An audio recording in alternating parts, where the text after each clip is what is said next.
Students, हम लोग plus two class के अंदर फर्स्ट चैप्टर का डी पार्ट हम लोगों ने शुरू कर रखा है और फर्स्ट चैप्टर के डी पार्ट में हम उसके न्यूमेरिकल्स को डिस्कस कर रहे हैं।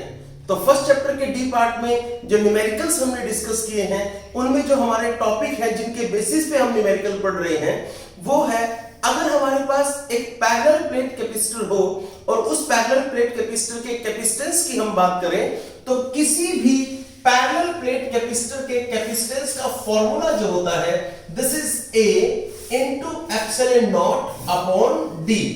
ये पैरेलल प्लेट कैपेसिटर के कैपेसिटेंस का फॉर्मूला हमारे पास आ जाता है। उसके बाद ये तब है जब पैरेलल प्लेट्स के बीच में एयर हो। अगर पैरेलल प्लेट्स के बीच में कोई और मीडियम हो उस केस में it should B A into epsilon upon D. It can also be written as A epsilon naught into K upon D। ये तब है जब कोई मीडियम इनके बीच में, दो प्लेट्स के बीच में कोई मीडियम आ जाता है। तो इस सीरीज में हम कुछ न्यूमेरिकल डिस्कस कर रहे हैं और जो न्यूमेरिकल नंबर अब मैं ला रहा हूं आपके पास this is numerical number 25। Numerical number 25 क्या है आप उसको ध्यान से सुन लीजिए, प्रॉपरली उसको समझने की कोशिश कीजिए। इसने कहा है when a slab of insulating material 4 mm thick, आपने एक स्लैब ली जो स्लैब 4 मीटर थिक यानी कि स्लैब की थिकनेस 4 मिलीमीटर है, is introduced between the plates of a parallel plate capacitor।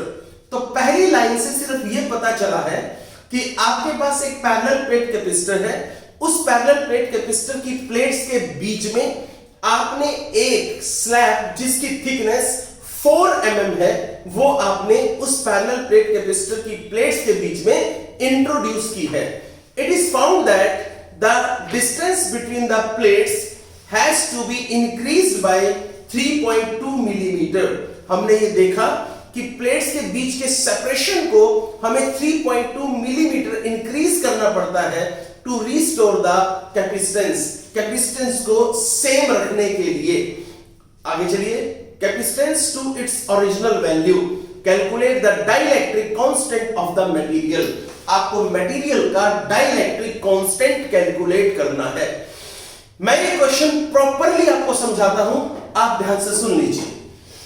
इसके अंदर सबसे पहले कहा कि आपके पास एक कैपेसिटर है, उस कैपेसिटर की प्लेट्स के बीच में आपने एक डाइलेक्ट्रिक स्लैब डाल दी है, वो ठीक है, लेकिन पहले कैपेसिटर की बात कर लें। तो देखिए हम मान लेते हैं लेट, हमने मान लिया क्या माने, late A be the area of each plate।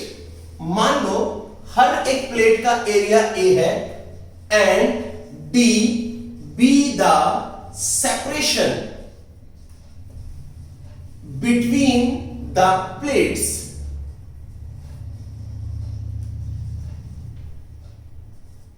हमने ये कहा कि प्लेट्स का एरिया, हर एक प्लेट का एरिया A है और प्लेट्स के बीच में सेपरेशन D है।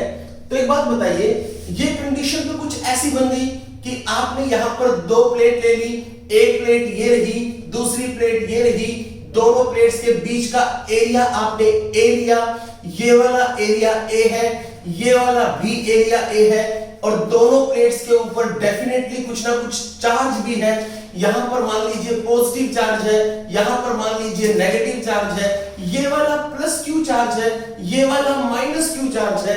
आगे बढ़िए, दोनों प्लेट्स के बीच में सेपरेशन हमने कह दिया, separation between these two plates is equal to D। तो बताइए इस कैपेसिटर का कैपेसिटेंस कितना होगा। तो आप कह सकते हैं यहां पर जो कैपेसिटर है उसका जो कैपेसिटेंस है this is A into epsilon not upon D। This is capacitance of parallel plate capacitor. But अब ये तो ठीक है, ये तो इसकी इनिशियल कंडीशन है। अब आपने क्या किया, अब आपने एक डाइलेक्ट्रिक स्लैब इसके अंदर इंट्रोड्यूस कर दी है। तो क्या कहोगे, when the slab is introduced between the plates. अब आपने प्लेट्स के बीच में एक स्लैब को इंट्रोड्यूस कर दिया है। अकॉर्डिंग टू क्वेश्चन जो स्लैब आपने ली है वो स्लैब एक डाइलेक्ट्रिक स्लैब है, तो आप क्या कहोगे, उस स्लैब का कोई ना कोई डाइलेक्ट्रिक कांस्टेंट तो होगा। और उस केस में क्वेश्चन में यह कहा गया है कि कैपेसिटेंस को सेम रखने के लिए आपने प्लेट्स के बीच के सेपरेशन को कुछ इंक्रीज कर दिया। कितना इंक्रीज किया? प्लेट्स के बीच के सेपरेशन को आपने 3.2 मिलीमीटर इंक्रीज किया है। तो चलिए हम एक काम करते हैं, late K be the dielectric constant of slab and D dash is the separation between the plates. तो एक बात बताओ, K be the dielectric constant of the slab। अगर K स्लैब का डाइलेक्ट्रिक कांस्टेंट है and D dash is the separation between the plates, और D dash जो है वो प्लेट्स के बीच का सेपरेशन है, उस केस में क्या करोगे? देन अब आप कहोगे देन, तो बताइए नया कैपेसिटेंस क्या बनेगा? सोचिए, कैपेसिटेंस नया क्या बनेगा जब आपने डाइलेक्ट्रिक स्लैब को इंट्रोड्यूस किया है, और उस केस में नया जो सेपरेशन आया, this is D dash, that will be A into epsilon not upon this is, क्या बनेगा समझिए ध्यान से। फॉर्मूला देखिए क्या था, D डैश माइनस, अब यहां पर आया था T, आगे माइनस यहां पर आया था T अपॉन K। ये वाला फॉर्मूला आपके पास यहां पर आ जाता है, this is D minus T, sorry D minus T plus T upon K। ये वाला फॉर्मूला आपके पास यहां पर आता है। अब हम थोड़ा और आगे चलते हैं। एक बात बताइए, ये इक्वेशन फर्स्ट है, ये वाली को आपने कहा this is equation number second, ये आपके पास आपकी इक्वेशन नंबर सेकंड आ जाती है। अब आप एक बात सोचिए, अकॉर्डिंग टू क्वेश्चन आपको कहा गया कि ये दोनों के दोनों कैपेसिटेंस एक दूसरे के इक्वल है, तो एक काम करो ना, from equation first and second क्या करोगे, ये वाला C ये रहा, ये वाला कैपेसिटेंस ये रहा, एक कैपेसिटेंस को C कहा, दूसरे कैपेसिटेंस को क्योंकि नया निकल करके आया है उसको C डैश कह दो। From equation first and second according to question इसने कहा दोनों का कैपेसिटेंस सेम होगा, तो दोनों के कैपेसिटेंस को सेम पुट कर दो, A into epsilon naught upon D is equal to, this is A into epsilon naught upon D dash minus T plus T upon K। ये लीजिए, आगे चलते हैं, अगली कहानी क्या है उसको देखिए। A into epsilon naught से A into epsilon naught cancel हुआ, this is D equal to D dash minus T plus T upon K। चलिए अब आपके पास जो जो चीजें हैं वो देखते हैं। सबसे पहले बताओ आपके पास D की वैल्यू कितनी है? मैं क्वेश्चन के अंदर देखता हूं, मुझे नहीं पता इसके अंदर D की वैल्यू कितनी है क्योंकि D की वैल्यू दे ही नहीं रखी। अब कहता है चलिए ठीक है, इसका मतलब इस D का हमें नहीं पता, लेकिन इस D डैश का तो पता है, क्योंकि ये जो D डैश है ये पता है कितना है, ये D डैश हमारे पास दे रखा है, this is D dash is equal to original D plus इस ओरिजिनल D में आपने कुछ ऐड किया, कितना, दिस इज 3.2 mm, कितना बना 3.2 इंटू 10 टू पावर -3, ये हमारे पास D डैश की वैल्यू आ जाती है। आपको K की वैल्यू गिवन है, K की वैल्यू आपको यहां पर जो K की वैल्यू आपको यहां पर कैलकुलेट करनी है, ठीक है, हम यहां से K की वैल्यू कैलकुलेट करेंगे। दूसरा, जो स्लैब आपको दे रखी है उसकी थिकनेस आपको गिवन है, यानी कि T आपको गिवन है, तो T is equal to 4 mm है, it should be converted into metre.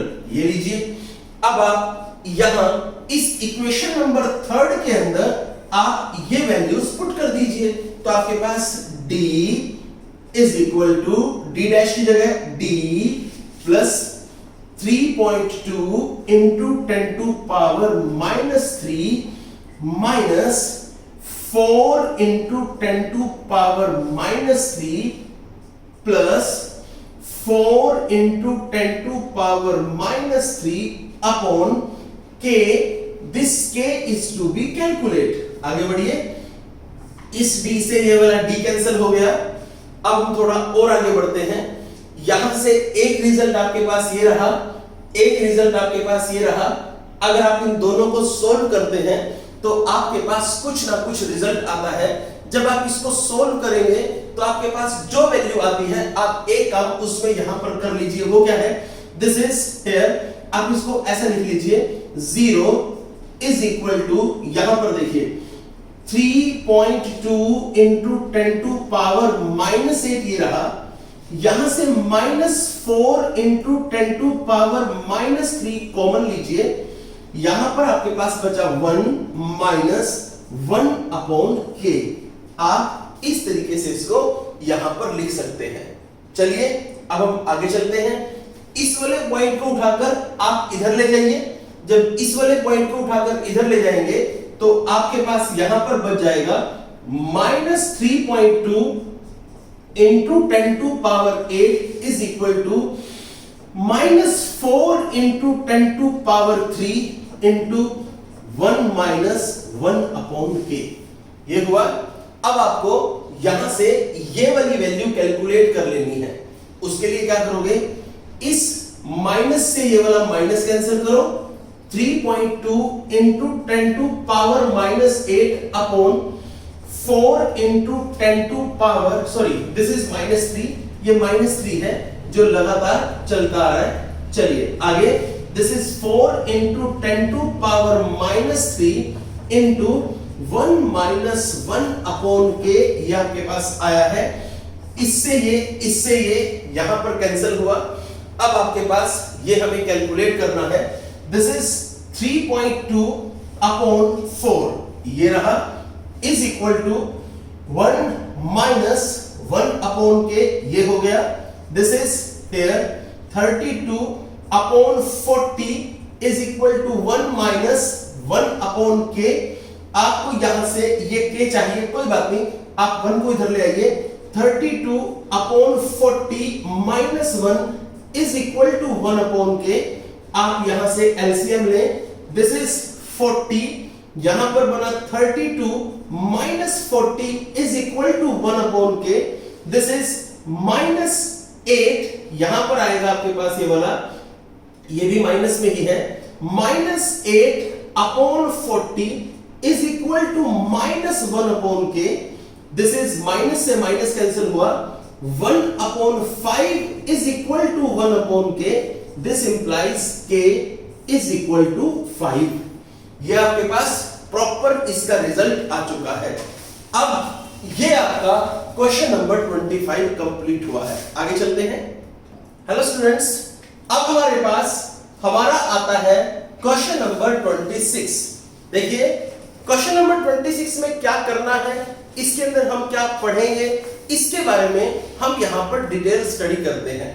Question number 26 में कहा है, a slab of dielectric constant K, एक स्लैब है जिस स्लैब का डाइलेक्ट्रिक कांस्टेंट आपको दे रखा है K है, has same area as the plates of the parallel plate capacitor but has a thickness of 3d/4। It's an interesting question.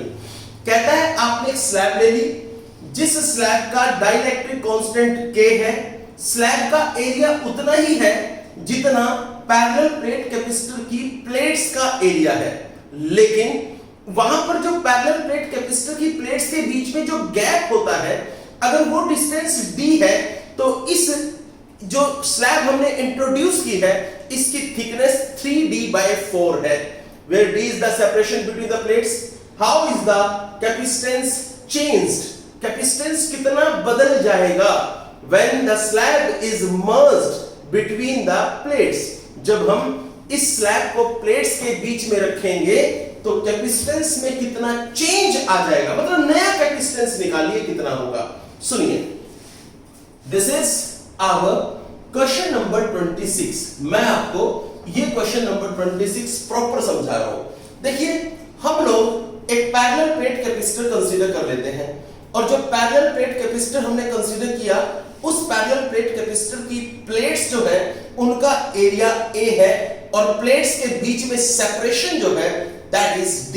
तो हम क्या कहें, late A be the area of each plate of parallel plate capacitor।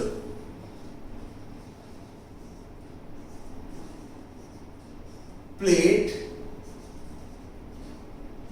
capacitor, let A be the area of each plate of parallel plate capacitor and D is the separation between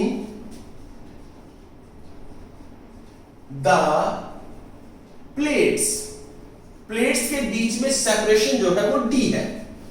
तो आप parallel plate capacitor का diagram कुछ ऐसे बना सकते हैं। लीजिए, ये आपके पास पैरेलल प्लेट कैपेसिटर का डायग्राम बन गया। ये वाली A प्लेट है, ये वाली B प्लेट है। A प्लेट का एरिया A, B प्लेट का भी एरिया A है। आगे चलिए, दोनों प्लेट्स के बीच में जो सेपरेशन है, that separation between these two plates is D। अब आप बताइए, यहां पर इनका कैपेसिटेंस कितना हुआ। Capacitance C is equal to A into epsilon not upon D।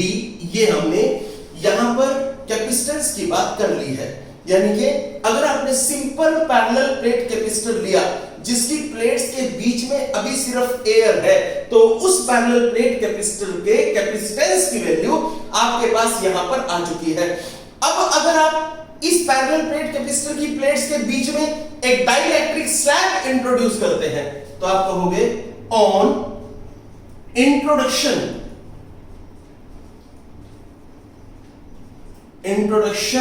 Of dielectric slab.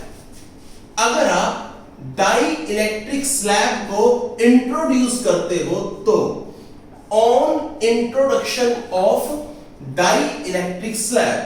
अगर आप डाइइलेक्ट्रिक स्लैब को इंट्रोड्यूस करते हो तो क्या होगा, तो ठीक है, हम देख लेते हैं यहां पर क्या वैल्यू बनती है। सुनिए, समझिए इसको ध्यान से। ये कहता है, इसमें थोड़ी थ्योरी बनेगी। When A slab of dielectric constant K is placed between the plates and slab having thickness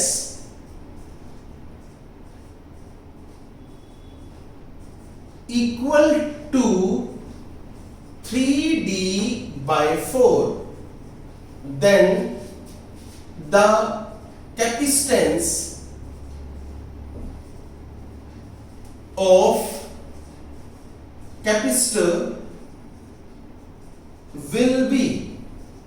तो एक बात बताइए, इसने क्या कहा, कहते कि आपने स्लैब ली जिसका डाइइलेक्ट्रिक कांस्टेंट K है, और उस स्लैब का जिसका डाइइलेक्ट्रिक कांस्टेंट K है और स्लैब की थिकनेस 3D/4 है।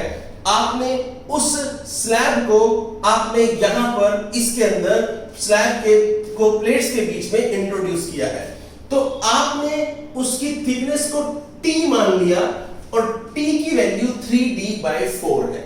यहां तक कोई दिक्कत? अब बताइए नया कैपेसिटेंस क्या होगा। भाई, कैपेसिटेंस का फॉर्मूला होता है A into epsilon not upon D minus T plus T upon K, ये फॉर्मूला हमारे पास होता है। अब हम इससे थोड़ा आगे बढ़ते हैं। एक बात बताइए और ध्यान से सोच समझ के देखिए। कहते हैं जी ये जो कैपेसिटेंस आया है, इस कैपेसिटेंस की वैल्यू हमें कैलकुलेट करनी है। तो चलिए ठीक है, इस कैपेसिटेंस की वैल्यू को कैलकुलेट करने की कोशिश करते हैं। कैसे? देखो, this is A into epsilon naught upon D minus T को आप बाहर निकाल लो, क्या बना? 1 माइनस 1 अपॉन K, ये आपके पास आ गया है। आगे बढ़िए, next step, A into epsilon not upon ये वाला D आप यहीं पर रखें, और अब D माइनस T की वैल्यू आपके पास ये रही, this is 3D by 4 into 1 minus 1 upon K, ये आपके पास आ गया है।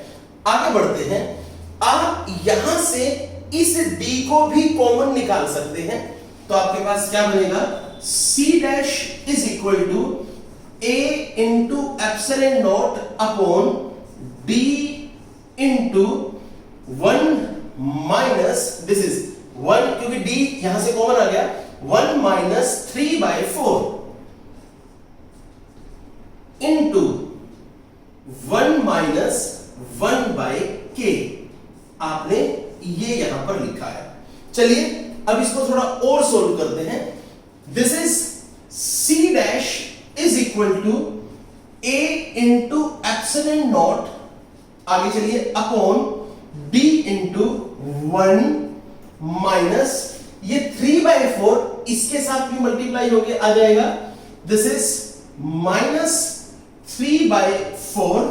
अब यहां पर इसके साथ मल्टीप्लाई होके इधर आया, दिस इज प्लस 3/4K, ये वाली वैल्यू आपके पास यहां पर आ जाती है। अब मैं थोड़ा आगे बढ़ता हूं, this is again C dash is equal to A into epsilon not upon D, आगे बढ़िए, यहां से 1 माइनस 1/4 क्या होता है? सॉरी, 1 माइनस 3/4 क्या होता है? अगर आप 1 माइनस 3/4 करते हैं, देन इट शुड बी 1/4, वो आपके पास 1/4 आ जाता है। 1/4 प्लस 3 अपॉन 4K, ये वाली वैल्यू आपके पास यहां पर आ जाती है। अब हम आगे बढ़ते हैं और देखिए, अब आप एक सवाल का यहां पर थोड़ा सा जवाब दीजिए। आप जानते हैं ये वाली वैल्यू क्या है? ये अगर आप इसको ध्यान से देखें तो ये वाला result A epsilon not upon D, ये रहा, डेफिनेटली आपके पास दे रखा है। तो आप यहां पर देखिए, इसको क्या लिखेंगे? दिस इज C अपॉन, अब आप इसको सोल्व कर ले, यानी कि आप इसका यहां पर LCM कैलकुलेट कर सकते हैं। बताइए यहां से इसका LCM कितना आता है? दिस इज 4K, इसका LCM हुआ, और यहां पर जब आप इसको लिखेंगे तो आपके पास आपको मिलेगा K, प्लस में यहां पर हुआ 3, यानी कि C dash is equal to C into ये वाला घूम के ऊपर होगा 4K अपॉन में यहां पर हुआ K प्लस 3। ये लीजिए, ये आपके पास कंप्लीट नया कैपेसिटेंस आ जाता है। This is the exact answer, ये नया कैपेसिटेंस आपके पास आया है। अब हम चलते हैं इससे next question, this is our question number 28। देखिए क्वेश्चन नंबर 28 हमारे पास क्या है? ये इंपॉर्टेंट क्वेश्चन है, एग्जाम में आया हुआ क्वेश्चन है, आपको इसको प्रॉपर्ली ध्यान से समझना है। चलिए अब हम थोड़ा आगे बढ़ते हैं। Next is our question number 28। हम क्वेश्चन नंबर 28 पे आते हैं। आप एक बात सुन लीजिए सभी, जो ये क्वेश्चन मैं आज आपको बताऊंगा, इन क्वेश्चंस में हर एक क्वेश्चन आपके एग्जाम में आया हुआ है, यानी कि ये सभी के सभी क्वेश्चंस आपके पिछले 2-3 साल के एग्जाम में ही आए हुए हैं। अब हम नेक्स्ट क्वेश्चन पे आते हैं। Next question is question number 28। इसने कहा क्या है, इसको समझिए। कहता है ए पैरेलल प्लेट कैपेसिटर, ठीक है, is to be designed with voltage rating of 1 kilovolt. तो ठीक है, आपको कहा है कि आपने एक पैरेलल प्लेट कैपेसिटर को कंस्ट्रक्ट करना है, जिस पैरेलल प्लेट कैपेसिटर के वोल्टेज रेटिंग यानी कि उसका पोटेंशियल जो होगा दिस इज 1 किलो वोल्ट। तो आप क्या कहोगे, आप लिखोगे the voltage rating of capacitor is voltage rating of the capacitor is V equal to 1 kilo volt. ये आपके पास आया। यहां से आप देख लें V is equal to 1000 volt. ये आप यहां पर इसको लिख दें। This is our equation number first. अब हम आगे बढ़ते हैं। इसमें सिर्फ एक ही तरीका है, जो जो आपको दे रखा है वो आप नोट करते चले। तो पहली लाइन में जो दे रखा था मैंने नोट कर लिया। इसने कहा एक पैरेलल प्लेट कैपेसिटर हमें डिजाइन करना है जिसकी वोल्टेज रेटिंग 1 किलो वोल्ट है। तो ठीक है, हो गया, 1 किलो वोल्ट हमने लिख लिया। 10 टू पावर 3 वोल्ट यानी कि 1000 वोल्ट हमने लिखा। Using a material of dielectric constant 3, तो ठीक है, मटेरियल का डाइलेक्ट्रिक कांस्टेंट 3 हो गया, यानी कि आप कह सकते हैं dielectric constant of material. Material का डाइलेक्ट्रिक कांस्टेंट वो होता क्या है, K, and that is equal to 3। चलिए आगे चलते हैं। नेक्स्ट और क्या कहा है, डाइलेक्ट्रिक स्ट्रेंथ। यहां पर कंफ्यूज होते हैं। डाइलेक्ट्रिक स्ट्रेंथ का मतलब इलेक्ट्रिसिटी होती है।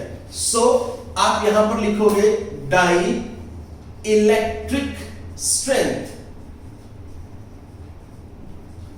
This is E equal to 10 to power 7 volt per metre.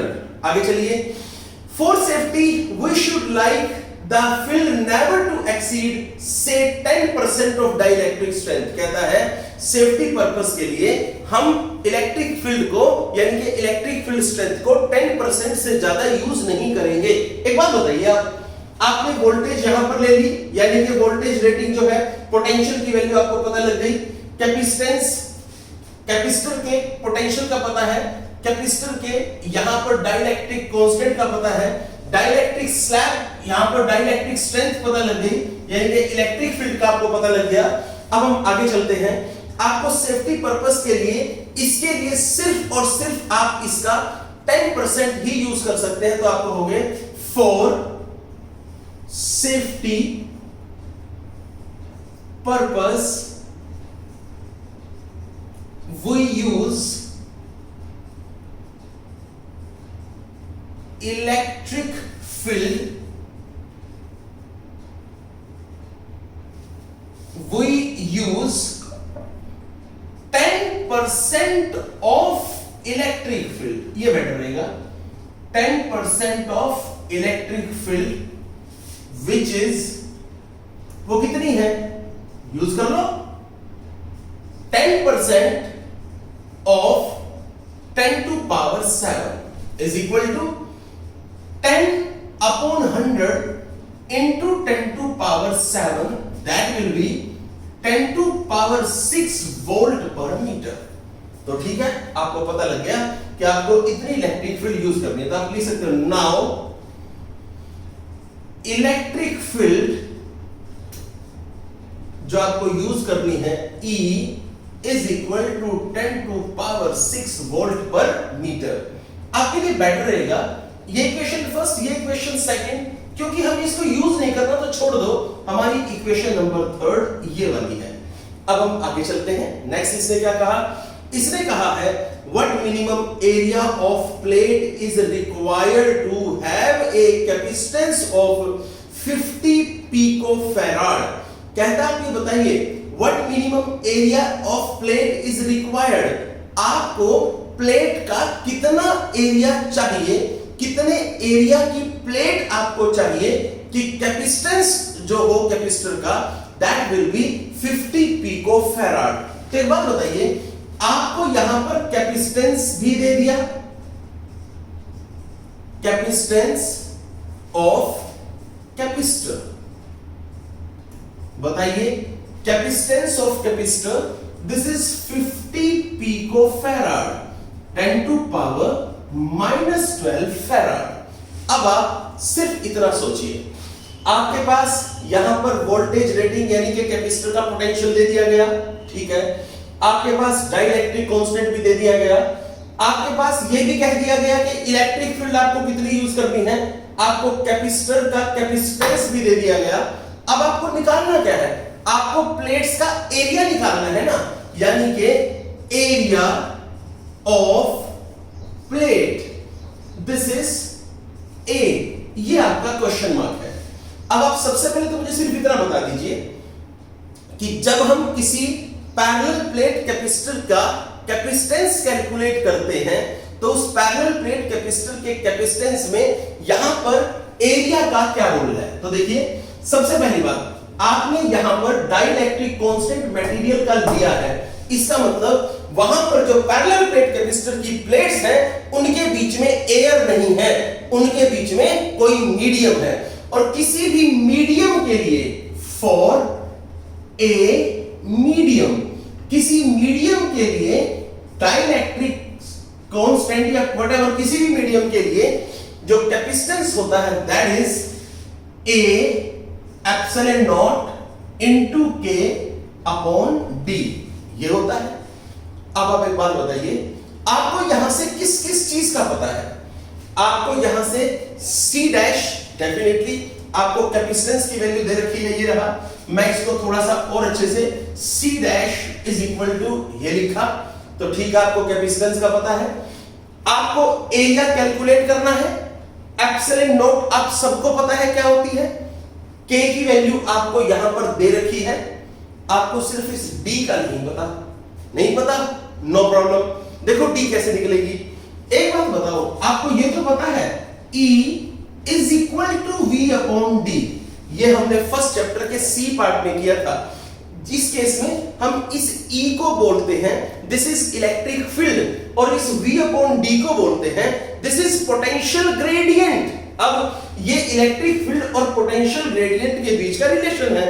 यहां से आप चाहें तो D को कैलकुलेट कर सकते हैं, D is equal to V upon E, और V की वैल्यू हमारे पास कितनी है, V की वैल्यू दिस इज 1000, E की वैल्यू दिस इज जो हमें यूज करनी है 10 टू पावर 6, तो हमारे पास आ गया, देख लीजिए यहां पर इसको चाहो तो 1000 की जगह 10 टू पावर 3 लिख सकते हो, इसको ऊपर ले जाओ 10 टू पावर माइनस 3 आपके पास आंसर आएगा। कैसे आएगा वो भी देख लो, देखो 10 टू पावर प्लस 3 ये रहा, माइनस 6 ऊपर गया, यानी कि ये अब यहां पर बचा कितना 10 to power minus 3, this is ये हो गया आपके पास मीटर। अब हम आगे चलते हैं, आपके पास D की वैल्यू भी हो गई, आपके पास K की वैल्यू भी है, तो चलिए आप बताइए C डैश की वैल्यू कैसे निकालेंगे, आपको सॉरी A की वैल्यू कैसे निकालेंगे। A आपके पास क्या होगा उसको सुनो, यहां से आप A निकाल लो, A is equal to C dash into D upon epsilon naught into K। आगे बढ़ो, C डैश आपके पास ये रहा, this is 50 into 10 to power minus 12, D is equal to 10 to power minus 3। आगे बढ़ो, epsilon naught is equal to 8.85 into 10 to power minus 12 and this K is 3, ये आपके पास 3 हुआ। आप इसको सोल्व कर लें, आपके पास मीटर स्क्वायर में एरिया आ जाएगा। This is your answer. अब हम चलते हैं हमारे लास्ट क्वेश्चन पे, ये हमारा क्वेश्चन नंबर 28 है। अब मैं आपको लेके चलता हूं हमारे last question, this is question number 29। समझिए, पहले इससे पहले कि मैं आपको क्वेश्चन बताऊं, आप पहले उस क्वेश्चन को पढ़ लीजिए अपने नोट्स में से, तब तक मैं इस बोर्ड को रफ कर देता हूं।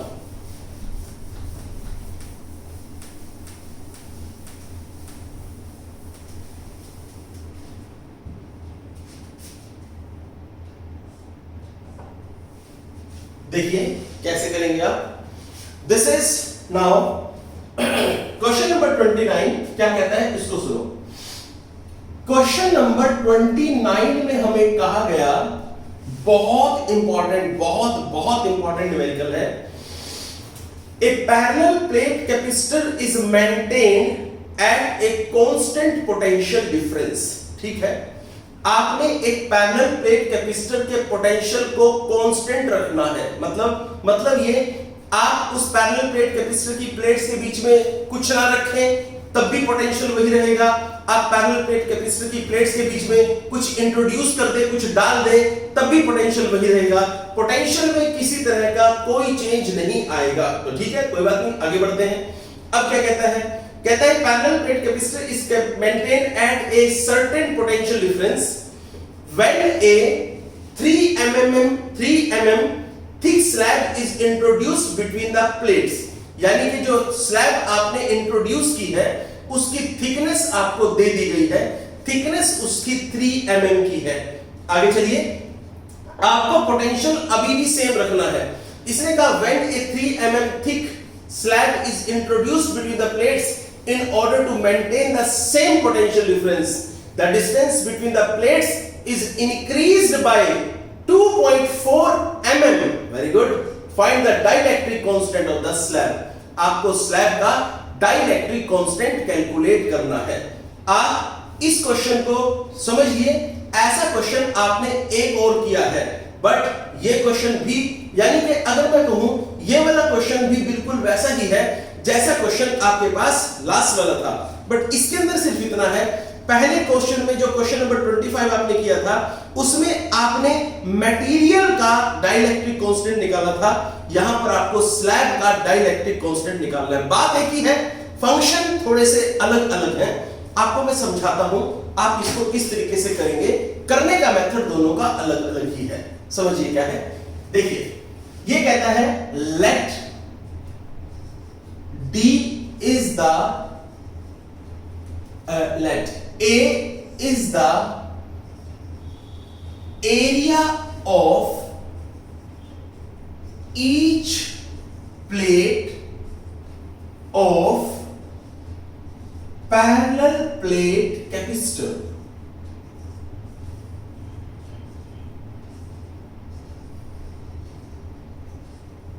and D is the separation between the plates. Then उस केस में अब ये कहता है कैपेसिटेंस क्या होगा, A into epsilon not upon D, ये कैपेसिटेंस होगा। आपने इसको कहा दिस इज इक्वेशन फर्स्ट। अब आप लिखेंगे व्हेन या now a dielectric slab is introduced. जैसा मैं ये क्वेश्चन कर रहा हूं बिल्कुल आपको ऐसे इसी लैंग्वेज में लिखना है, क्योंकि इससे डिफरेंट लैंग्वेज लिखेंगे तो वहां पर आप कंफ्यूज हो जाएंगे। अब क्या कहता है, when A dielectric slab is introduced, तो जब आप एक डाइलेक्ट्रिक स्लैब को इंट्रोड्यूस करेंगे तो इसको तो आप अब उस कंडीशन पर आ जाइए। अब क्या कहता है, स्लैब की थिकनेस मान लो T है, let the thickness of slab is T। मान लो स्लैब की थिकनेस T है और इसको आपने प्लेट्स के बीच में रख दिया है और नया सेपरेशन जो आया है वो D डैश है। Let T is the thickness of the thickness of the slab is T which is placed between the plates and new separation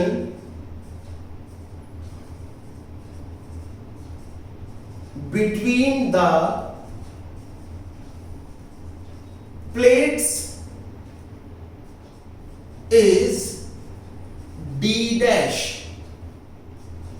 then अब आप क्या करेंगे, तो नया कैपेसिटेंस क्या होगा, C dash is equal to A into epsilon not upon D minus T ऐसे कर लो, और 1 प्लस 1 अपॉन के, इसको ऐसे कर लो, ये ठीक।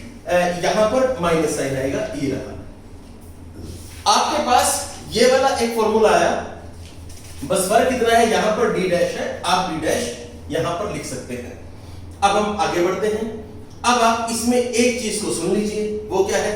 एक बात बताइए, कैपेसिटर चाहे ये वाला हो, चाहे कैपेसिटर ये वाला, मतलब कैपेसिटर तो सिर्फ एक ही है, बट कंडीशन चाहे ये वाली हो, चाहे कंडीशन ये दूसरी हो। इस कंडीशन में प्लेट्स के बीच में एयर थी, इस कंडीशन में प्लेट्स के बीच में डाइइलेक्ट्रिक स्लैब है। दोनों ही कंडीशंस पे आ जाइए, और दोनों ही कंडीशंस में चार्ज तो कैपेसिटर पे सेम है ना, चार्ज में there will be no change.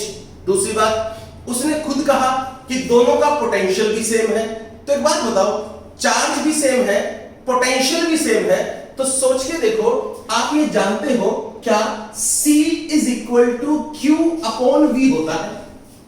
होता है। तो एक बात बताइए, चार्ज सेम है, पोटेंशियल सेम है, तो डेफिनेटली कैपेसिटेंस दोनों का सेम होगा। तो आप कहोगे as the charge and potential is same in both cases, so capacitance will also equal। तो कैपेसिटेंस भी इक्वल होगा। क्या बना, A epsilon not upon D is equal to, आ जाओ इधर, A into epsilon not upon D dash minus T into 1 minus 1 upon K।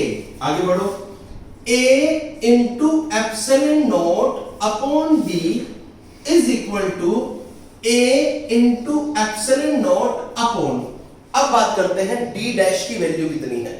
देखो, इसने कहा है क्वेश्चन में कि इंक्रीज करना पड़ा है 2.4 मिलीमीटर और ज्यादा। तो जो D डैश है ना बच्चों, that D dash is equal to D plus 2.4 into 10 to power minus 3 metre, ये है। तो ठीक है, लिख दो, this is D plus 2.4 10 to power minus 3। आगे चलो, इधर माइनस, अब आपके पास आया है T यानी कि T थिकनेस। अब उसने आपको थिकनेस भी दे रखी है, वो कितनी है, कहता है 3 mm थिकनेस है। तो ठीक है, यहां पर 3 mm, 3 into 10 to power minus 3 into 1 minus 1 upon K, ये आपके पास आ जाती है।